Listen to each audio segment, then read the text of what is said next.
Jumpa lagi bersama saya Pendeta Andi Silalahi dalam renungan hari ini. Pembacaan firman Tuhan diambil dari Efesus pasal 6 ayat 13. Mari kita berdoa terlebih dahulu. Tuhan, terima kasih ada kesempatan bagi kami untuk merenungkan firman-Mu. Kami mohon pertolongan Allah Roh Kudus sehingga kami dapat memahaminya dengan baik. Dalam nama Yesus kami berdoa. Amin. Efesus 6 ayat 13. Sebab itu ambillah seluruh perlengkapan senjata Allah, supaya kamu dapat mengadakan perlawanan pada hari yang jahat itu, dan tetap berdiri sesudah kamu menyelesaikan segala sesuatu. Efesus 6 ayat 13. Berdasarkan firman Tuhan ini, tema renungan kita adalah siap menghadapi tantangan. Siap menghadapi tantangan. Seorang penulis bernama Paul Stolz dalam bukunya yang berjudul Adversity Question mengumpamakan kehidupan ini dijalani sebagai gunung yang harus didaki. Seorang pendaki berupaya agar bisa mencapai puncak gunung yang diilustrasikan sebagai tujuan hidup. Dalam pendakian menuju puncak dibutuhkan perjuangan. Dia menyebutkan ada 3 tipe manusia dalam perjuangan yang penuh dengan tantangan. Pertama, tipe manusia quitter atau orang-orang yang gampang menyerah. Manusia tipe ini adalah manusia yang cepat menyerah dalam menghadapi tantangan. Belum berupaya, sudah mengatakan tidak sanggup. Mereka memandang dirinya lemah dan tidak mampu. Akibatnya, berbagai kesempatan yang ada berlalu begitu saja. Kedua, tipe manusia camper atau manusia yang berkemah.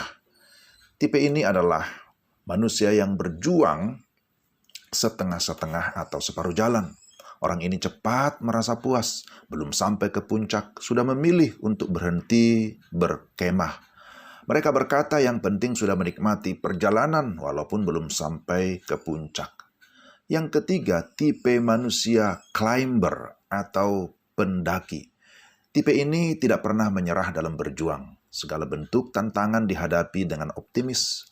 Para climber adalah pemikir yang selalu memikirkan kemungkinan ataupun alternatif dan tidak membiarkan umur, jenis kelamin, ras, cacat fisik atau mental atau hambatan lainnya menghalangi pendakian atau perjuangannya.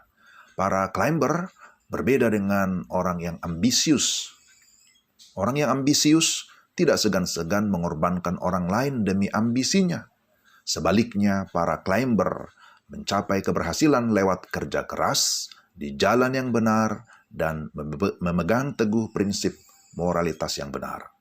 Saudara, kita dapat belajar dari pribadi Yesus Kristus ketika dia menghadapi tantangan. Setelah berpuasa 40 hari 40 malam, datanglah iblis untuk mencobai Yesus. Ada pencobaan atau tantangan yang disodorkan iblis kepada Yesus berkaitan dengan kebutuhan jasmani atau makanan, berkaitan dengan penyembahan, berkaitan dengan kekuasaan. Terhadap semua tantangan itu, Yesus menunjukkan integritasnya dan tidak mau kompromi dengan dosa. Dia berpatokan pada firman dengan berkata, ada tertulis yang mengacu kepada firman Allah di dalam perjanjian lama. Demikian juga ketika kita membaca Efesus 6 ayat 10 sampai dengan ayat 20. Di sana Rasul Paulus mengingatkan bahwa jemaat atau orang percaya sedang berada dalam perjuangan iman, termasuk menghadapi berbagai tipu muslihat iblis. Orang percaya jangan gampang menyerah, jangan cepat merasa puas, tetapi tetap berjuang seperti tipe manusia climber dengan memperhatikan hal-hal yang berikut. Pertama, milikilah semangat juang. Dalam ayat 10, hendaklah kamu kuat di dalam Tuhan, di dalam kekuatan kuasanya. Kita perlu memiliki semangat juang di dalam perjuangan. Kedua, kenakanlah atau pergunakanlah seluruh perlengkapan senjata Allah. Ada senjata yang bersifat defensif atau pertahanan diri, yaitu disebutkan ikat pinggang kebenaran, baju sirah keadilan, kasut kerelaan memberitakan Injil, perisai iman, dan ketopong keselamatan. Ada juga senjata yang bersifat ofensif atau menyerang, yaitu pedang roh atau firman Allah. tetaplah hidup di dalam firman, sebab firman itu berkuasa. Dan ketiga, tetap berdoa dan berjaga-jaga.